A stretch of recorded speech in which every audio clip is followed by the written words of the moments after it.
साइमा कभी भी मेरी झूठी कसम नहीं खा सकती थी। रात अपने कोई ख्वाब तो नहीं देखा।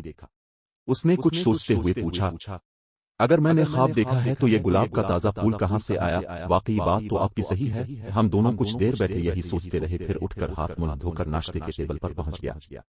इस वाकये ने मुझे बुरी तरह उलझा दिया था। अगर वो साइमा नहीं तो फिर कौन थी? ये सवाल बार बार मेरे जहन में डंक मार रहा था। मैं इसे ख्वाब मानने के लिए बिल्कुल तैयार नहीं था। एक तो ख्वाब इतना वाज़ेह नहीं होता, फिर वो गुलाब का ताजा फूल। यूं तो साइमा के अंदाज में हमेशा मेरे लिए प्यार होता था, लेकिन गुज़िश्ता रात उसके अंदाज में ऐसी वारफिंगी थी जो पहले कभी महसूस नहीं हुई। साइमा का इस बात से है।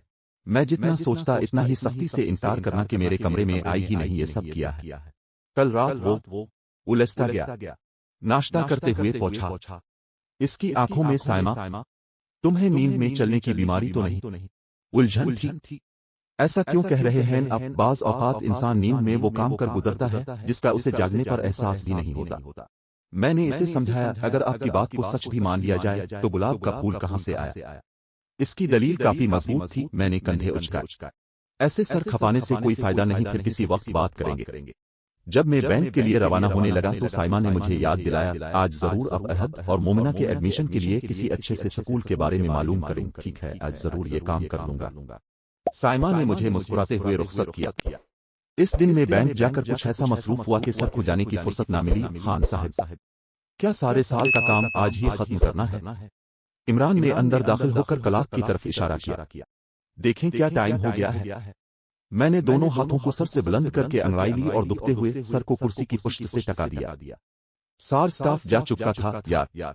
आज तो वक्त गुजरने का एहसास हुआ और ना पहुंच का होश रहा। लेकिन अब इस वक्त क्या खाएं? घर चलकर ही रात का खाना खा लेंगे। ऐसा कर वासलिम चपरासी से कहो जल्दी से 2 कप चाय बना दे। मैंने चाय भी बनवा ली है और साथ हल्का फुल्का खाने का इंतजाम भी कर लिया है। उसने मुलाजिम को आवाज दी, जल्दी से चाय ले आओ। थोड़ी देर बाद असलम ट्राली धक्का हुआ अंदर आ गया। चाय के साथ बिस्कुट और समोसे भी थे। चाय पीकर इमरान ने पूछा, चली खान साहब? दरअसल आज होम गोर नमने नाजिश का ऑर्डर था कि मैं ठीक 5 बजे घर जाया है। इसे किसी सहेली के बेटे की सालगिरह में जाना है। ठीक है, तुम जाओ, थोड़ा सा काम बाकी है, सोचता हूँ खत्म करके ही उठूं। मैंने सामने पड़ी फाइलों की तरफ देखा। अशरफ सिक्योरिटी गार्ड बैठा है, अब के जाने के बाद लॉक कर देगा। उसने जाते हुए कहा, ठीक है तुम जाओ। इसके जाने के बाद मैं दोबारा काम में मसरूफ हो गया। अचानक मुझे एहसास हुआ जैसे सामने कोई खड़ा है। मैंने चौंक कर देखा तो शशदर रह गया। मेरे सामने एक हटा कटा तवील अलकामत शख्स खड़ा था। इसके जिस्म पर सिवाय एक धोती के कुछ न था। गले में इसने कई किस्म की माला पहनी हुई थी।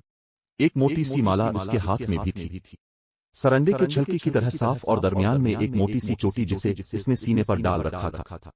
वो मानी खेज नजरों से मेरी तरफ देखा रहा था। मोटे भद्दे होंठ हल रहे थे और उंगलियां माला के दानों पर तेजी से मुतहर्रिक। नंगे जिस्म पर जर्द रंग मिला हुआ था।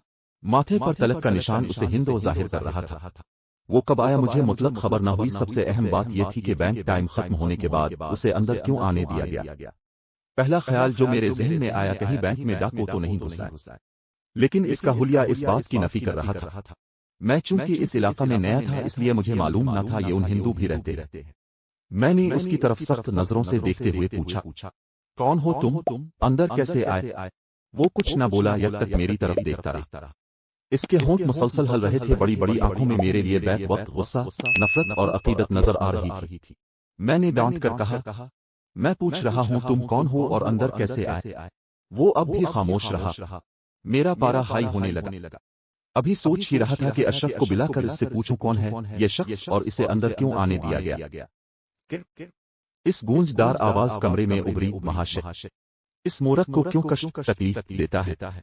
उसका कोई दोष गलती नहीं। वो महापुजारियों के आगे रोक नहीं बन सकता। मैं पूछता हूं कौन हो तुम और अंदर कैसे आए? मैंने अपना सवाल दोहराया। कमरे में नागवार वो फैली हुई थी जिसका मुनब्बा शायद वो सादा मशख्स था। महापुरुषों से इस तरह बात नहीं करते। इसके कुशादा माथे पर बिल पड़ गए। बंद करो अपनी बकवास और निकलो यहां से। इस मर्तबा मैंने गुस्से से कहा, तुम्हारे जैसे जाली पीर फकीर और साधु लोगों को झूठी बातें बताकर उन पर रोक डालते और रकम बटोरते हैं। मैंने इसे बुरी तरह झड़क दिया। इसकी आंखों में यकदम कहर उतर आया। इस बार वो बोला तो उसकी आवाज गुस्से और नफरत से पर थी। यदि देवी का ध्यान न होता तो तुम खुद देख लेते हम कितने शक्तिमान हैं। पर न तो हम किसी कारण चुप हैं। महान है देवी, उसने अकीदत से आंखें बंद कर ली। मैंने गुस्से से बैल बजाई, लेकिन यह देखकर हैरान रह गया कि बैल बजाने के बावजूद इसमें से आवाज ना निकली। मैंने दोबारा बटन पर हाथ रखा, लेकिन वही नतीजा निकला। बार बार बटन पर हाथ मारने के बावजूद जब कोई आवाज ना आई तो मैं झुंझला गया। वो मुज़क्का खेज नजरों से मेरी नाकाम कोशिशों को देख रहा था। इसके चेहरे के तासुरात ने मुझे सीख पा कर दिया। दफ हो जाओ यहाँ से, नहीं तो अभी पुलिस को बुलवाता हूँ। इसकी आंखों में कहर उतर आया। मुझे यहाँ तेरी सहायता के कारण मदद के लिए भेजा गया था, पर न तो मूर्ख है। तुझे तो इतनी जानकारी भी नहीं कि पंडितों और बिजारियों संग किस तरह बात करते हैं। गुस्से से इसके मुंह से झाग उड़ने लगा। इसकी आवाज गूंजदार और काफी बुलंद थी।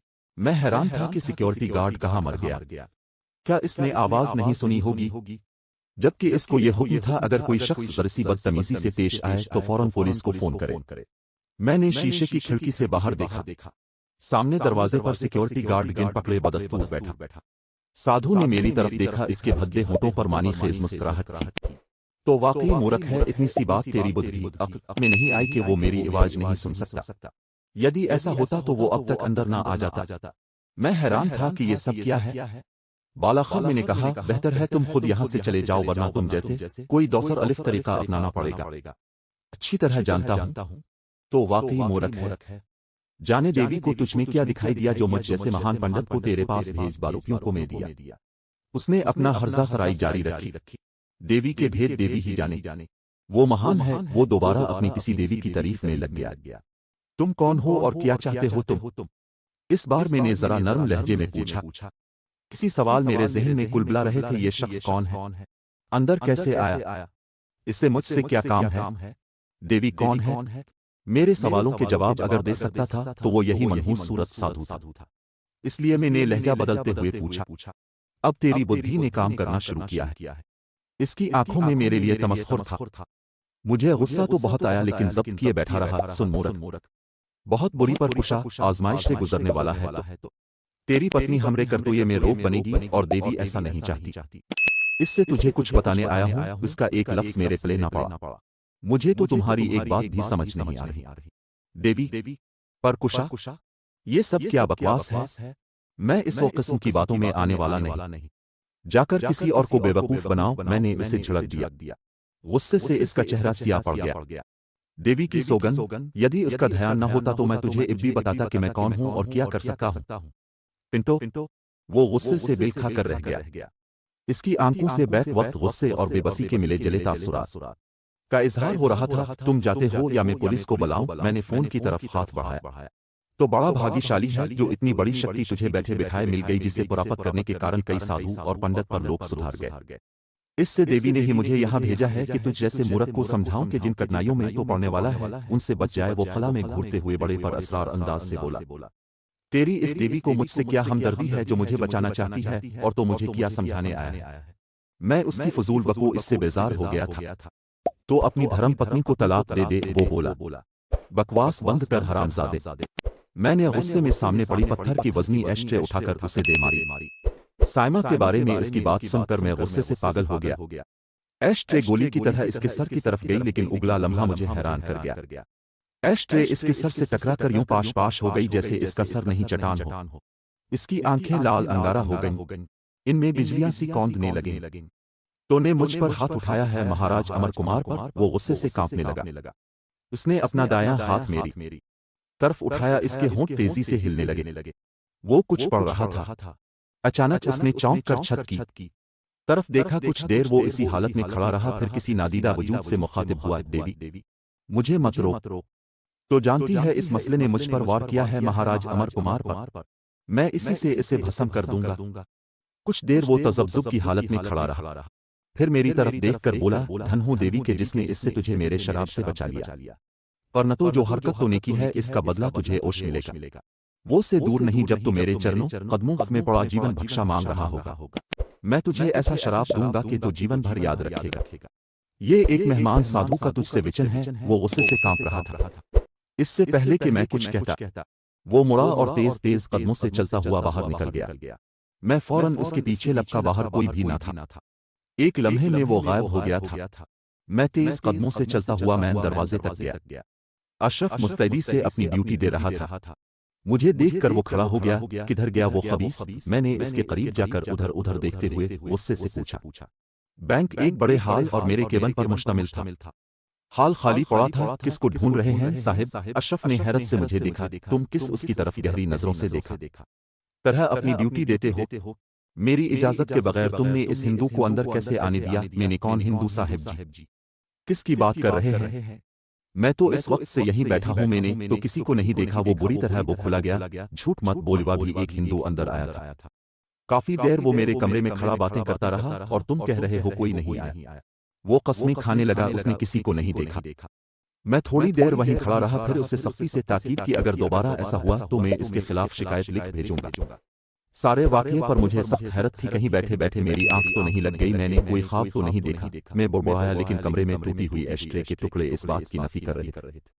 काफी देर में बैठा उलझता रहा, फिर सर झटककर उन ख्यालात से पीछा छुड़ाया और बैंक अपनी निगरानी में बंद करवा कर घर आ गया। सारा रास्ता में सोच में गुम रहा। साधु की बातें मेरी समझ में नहीं आई थी। वो किसी शक्ति की बात कर रहा था। देवी कौन थी? वो साइमा को मुझसे अलहदा क्यों कराना चाहता था? इन सवालों के जवाब कौन देता? सोच सोच कर मेरा सर दुखने लगा। घर में दाखिल हुआ तो साइमा ने हसब मामूल मुस्कुराते हुए मेरा इस्तकबाल किया। आज इतनी देर कहाँ लगा दी? रोजाना तो अब 5:30 बजे तक आ जाते। मैंने की बार बैंक फोन किया, लेकिन घंटी बजती रही। किसी ने फोन रिसीव न किया तो मैं समझी अब बैंक से निकल चुके। इमरान भाई की तरफ चले गए थे क्या? साइमा ने ब्रीफ केस मेरे हाथ से लेते हुए पूछा। मैं जबरदस्ती मुस्कुराहट चेहरे पर लाते हुए बोला, सांस तो लेने दो यकदम इतने सवालात। मैं तो कमरा इम्तिहान में भी कभी इतने सवालात का जवाब ना दे सका था। उसका मतलब है अब लायक शागिर्द नहीं है। गुलाबी लब मुस्कुराने लगे। तुम खाना बाथरूम की तरफ जाते हुए कहा। मीम करो, मैं फ्रेश होकर आता हूँ। मैं बच्चे सो चुके थे। हमने खाना खाया। कुछ देर काम की ज्यादती की वजह से थकन हो जाया करती, इसलिए मैं जल्द ही सो गया। जारी है।